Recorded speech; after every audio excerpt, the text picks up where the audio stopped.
Hi everyone, this is the review that I promised to give you before we kind of exit for our conference in Las Vegas. Again, we'll be attending the Society for Information Technology and Teacher Education, and actually there's scholars from all over the world.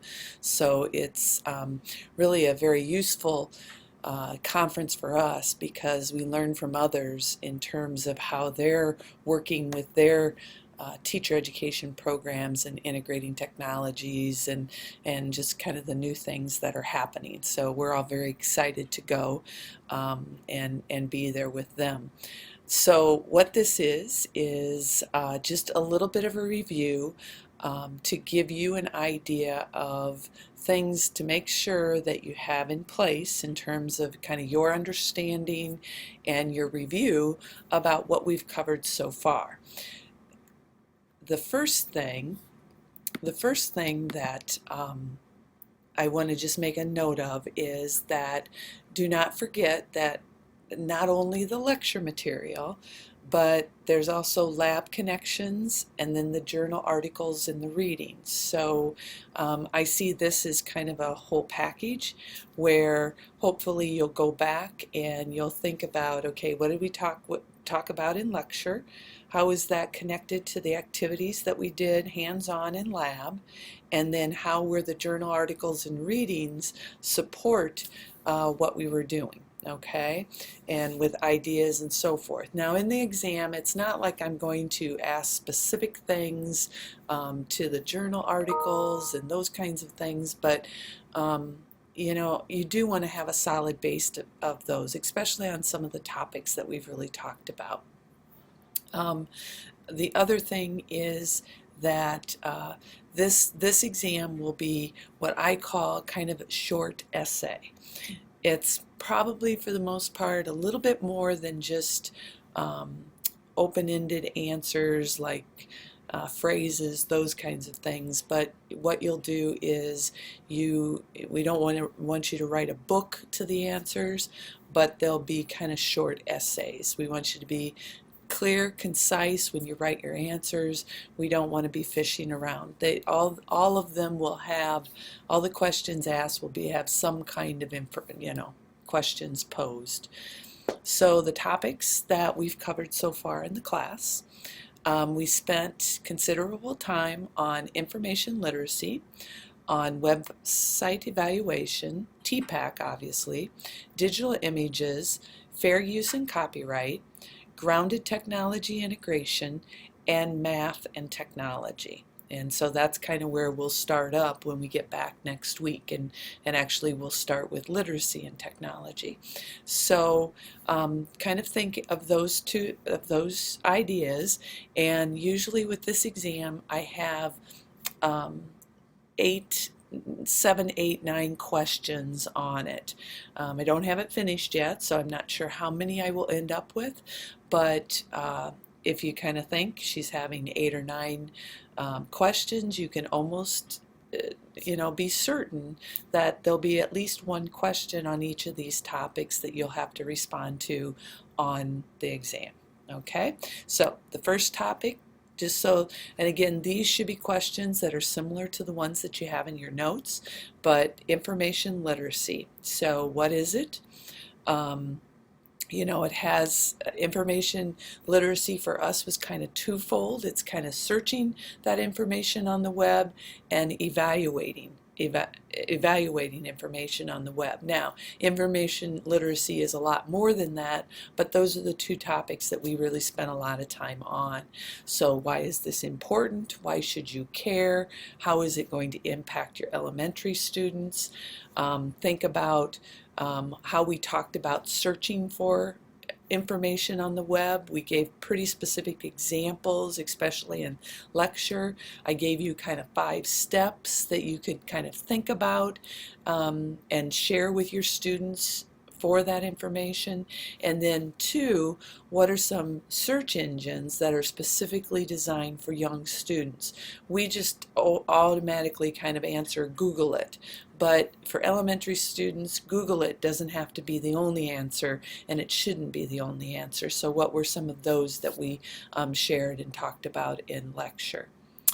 Also, a part of this information literacy was evaluating web pages. You had a specific online lab that dealt with that, and we kind of gave you some criteria like accuracy, those currency, those kinds of ideas that you can use or get in your head about evaluating websites.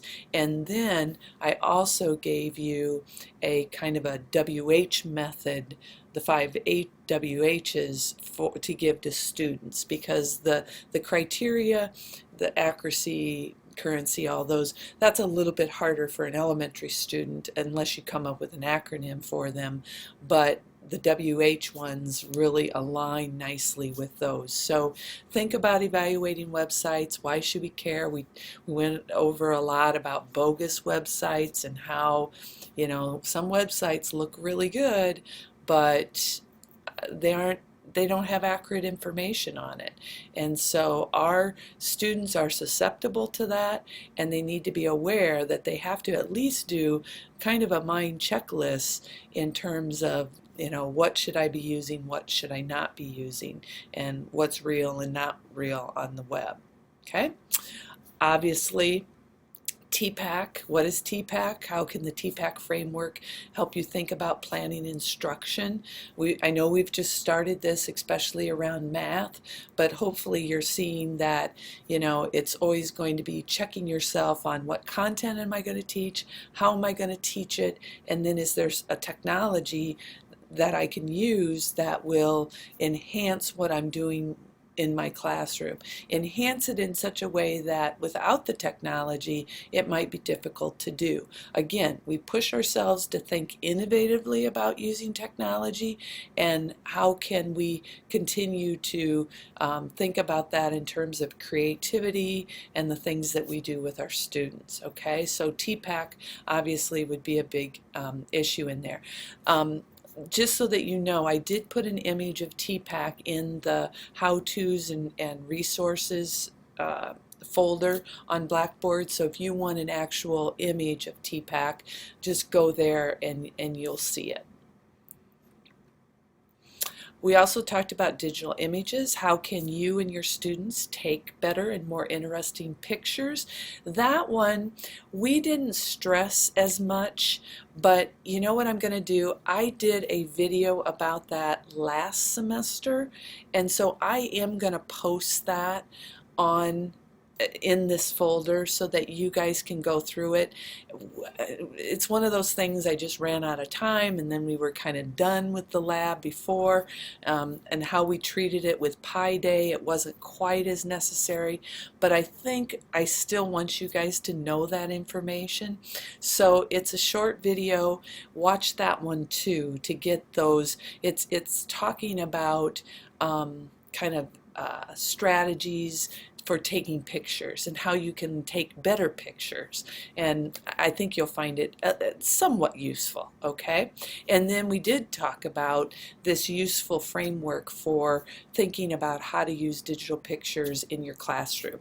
How do you acquire them, how would you analyze, create, and communicate with them, and I gave certain specific examples of those in lectures. So both of those can be helpful when thinking about using digital images in classrooms as we move forward. Copyright and fair use. This is probably one area that we have spent a lot of time with, and rightly so. I think from the feedback that I've gotten from a lot of you, it was like a kind of eye-opening experience where, wow, I didn't know that. No one's ever talked to me about that, even in high school and so forth. Well, now as we move forward as future teachers, I think it's very important that, again, we're ethical in our use of technology and how it's used. Kind of remember, too, we talked about the 4 criteria of fair use, very important. That's kind of our measuring stick, although it's students too, but especially for us. Then we also talked about how much of copyrighted materials you can use in the classroom. You guys, this is kind of a mix between you and your students, okay? So you can only use so much material, but yet the students can too. So like if I want to show an entire YouTube video, I can do that because I'm using it for an educational purpose, and it's okay. Okay. Now it's not okay if it's just fun on a Friday afternoon, because it's not tied then to education. But if a student was making a multimedia project or a digital video or something, and then they wanted to use part of that YouTube video, that's when it kicks in with that 3 minutes or 10%, whichever is less. Okay, so try to kind of fish that through, or kind of figure that out as you think about copyright and how much you can use of things. Those amounts are particularly important to students and them making projects. Okay, we also did mention proper attribution must always be given, so that's when we talked about APA and citing resources. Again, we gave a little bit of nod to that, but remember, as we move forward, we'll be asking you to do the same thing, just to model it so that you're modeling it for your own students and things.